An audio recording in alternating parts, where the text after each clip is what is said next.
ದಾವಣಗೆರೆ ಜಿಲ್ಲೆ ಹರಿಹರ ತಾಲೂಕು ಹರಿಹರ ನಗರ ಸಿದ್ದೇಶ್ವರ ಪ್ಯಾಲೇಸ್ನಲ್ಲಿ ಜನತಾದಳ, ಭಾರತೀಯ Janata party, JDU Davanagere ಜಿಲ್ಲೆ ಹರಿಹರ ಘಟಕ ದಾವಣಗೆರೆ ಲೋಕಸಭಾ ಕ್ಷೇತ್ರದ ಎನ್ಡಿಎ ಅಭ್ಯರ್ಥಿ ಶ್ರೀಮತಿ ಗಾಯತ್ರಿ ಸಿದ್ದೇಶ್ವರರವರಿಗೆ ಬೆಂಬಲ ಘೋಷಣೆ ಮಾಡುವ ಕಾರ್ಯಕ್ರಮವನ್ನು ಆಯೋಜನೆ ಮಾಡಲಾಗಿತ್ತು. ಈ ಕಾರ್ಯಕ್ರಮದ ಅಧ್ಯಕ್ಷತೆಯನ್ನ ದಾವಣಗೆರೆ ಜಿಲ್ಲಾ ಜೆಡಿಎಸ್ ಅಧ್ಯಕ್ಷರಾದ ಬಿ ಚಿದಾನಂದಪ್ಪ ವಹಿಸಿದ್ರು. ಉದ್ಘಾಟನಾ ಸಮಾರಂಭವನ್ನು ದಾವಣಗೆರೆ ಜಿಲ್ಲೆ ಮಾಜಿ ಎಂಪಿ ಸಿದ್ದೇಶ್ವರ ಉದ್ಘಾಟಿಸಿದ್ರು. ಈ ಕಾರ್ಯಕ್ರಮದಲ್ಲಿ ಮಾಜಿ ಎಂಪಿ ಜಿಎಂ ಸಿದ್ದೇಶ್, ಹರಿಹರ ತಾಲೂಕಿನ ಜನಪ್ರಿಯ ಶಾಸಕ ಬಿಪಿ ಹರೀಶ್, ಮಾಜಿ ಶಾಸಕ ಎಚ್ಎಸ್ ಶಿವಶಂಕರ್, ತೇಜಸ್ವಿ ಪಾಟೀಲ್, ಇನ್ನು ಅನೇಕ ಗಣ್ಯರು, ನಗರಸಭಾ ಸದಸ್ಯರು, ತಾಲೂಕು ಪಂಚಾಯಿತಿ ಸದಸ್ಯರು, ಜಿಲ್ಲಾ ಮುಖಂಡರು, ತಾಲೂಕು ಮುಖಂಡರು, ಬಿಜೆಪಿ, ಜೆಡಿಎಸ್ ಮತ್ತು ಜೆಡಿಯು ಕಾರ್ಯಕರ್ತರು ಉಪಸ್ಥಿತರಿದ್ದರು.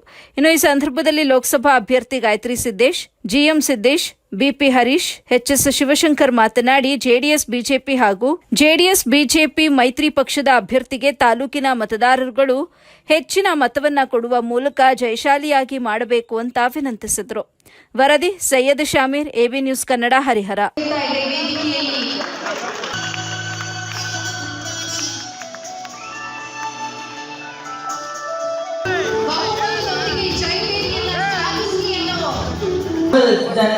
ಸಾರ್ಥಕಾಯಿತು ಅನ್ನೋ ಅಷ್ಟು ಭಾವನೆ ನನ್ನಲ್ಲಿ. ತಾವೆಲ್ಲರೂ ಒಂದಾಗಿ ಜೊತೆಯಾಗಿ ಸೇರಿದ್ರೆ ನಮ್ಮ ಗೆಲುವು ನಿಶ್ಚಿತ ಅಂತ ನಾನು ತಮ್ಮೆಲ್ಲರಿಗೂ ಹೇಳ್ತೀನಿ. ನೀವು ಹಾಕುವ ಒಂದೊಂದು ಓಟು ಅದು ಕೇಂದ್ರ ಸರ್ಕಾರದ ಯೋಜನೆ. ಸುಮಾರು 801 ಮನೆ.